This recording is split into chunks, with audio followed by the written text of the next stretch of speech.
Welcome to the deep dive. Ready to flex those brain muscles and maybe spark some fresh ideas?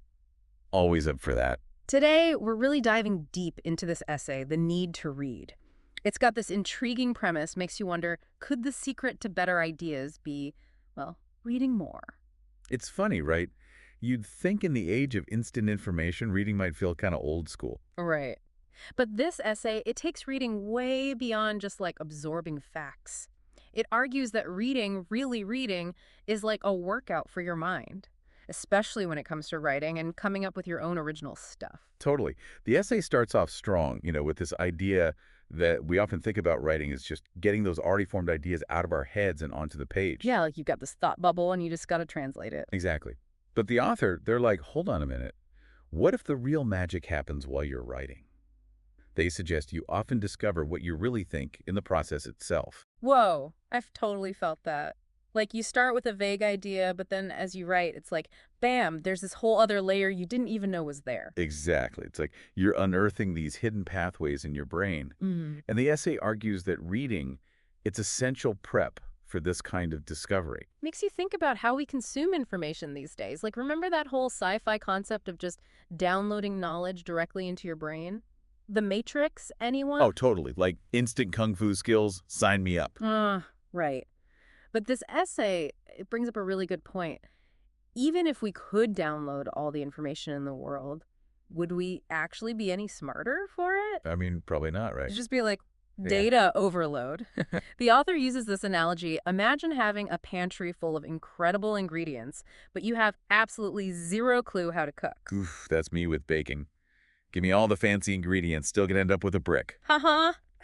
Totally. It's like, what's the point of all those amazing ingredients if you don't know how to use them? And that's where this essay makes a really interesting connection back to reading. Yeah, it's not enough to just have information, right? You got to know what to do with it.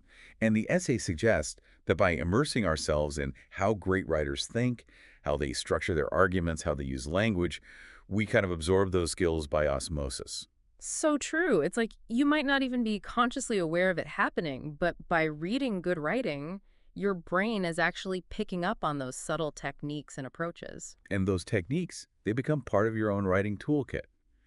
The essay even argues that grappling with those complex sentences, the ones that make you reread them a couple of Oh, times. tell me about it. I've definitely hit my fair share of those reading this very essay. Right. But those are ones that make you think harder. Yeah. And the author's argument is that they actually help rewire our brains to handle more complex thoughts, make those nuanced connections. So it's not just about reading a ton, it's about reading well. It's about actively engaging with the text and letting those ideas really sink in. Totally. And this is where the essay gets even more interesting. It talks about how the word well, in reading well, it's loaded. It's not just about reading high-quality stuff. It's about becoming a more skilled reader yourself. Exactly. Paying attention to how the author structures their arguments, the language they use, the nuances of their style. It's like becoming a student of the craft. So it's not just passively absorbing information, it's about actively engaging with the text, almost like you're having a conversation with the author. And through that conversation, you start to refine your own thinking. Yes. The essay even compares it to having a mentor. Except instead of, meeting for coffee and talking shop, you're spending time with their writing, learning from their insights, and letting that influence your own ideas. And in a way, isn't that what a good book does? It sparks new connections, new ways of seeing the world that you might not have stumbled upon otherwise. Totally. It's like you're giving your mind a whole bunch of raw materials to play with. Yeah.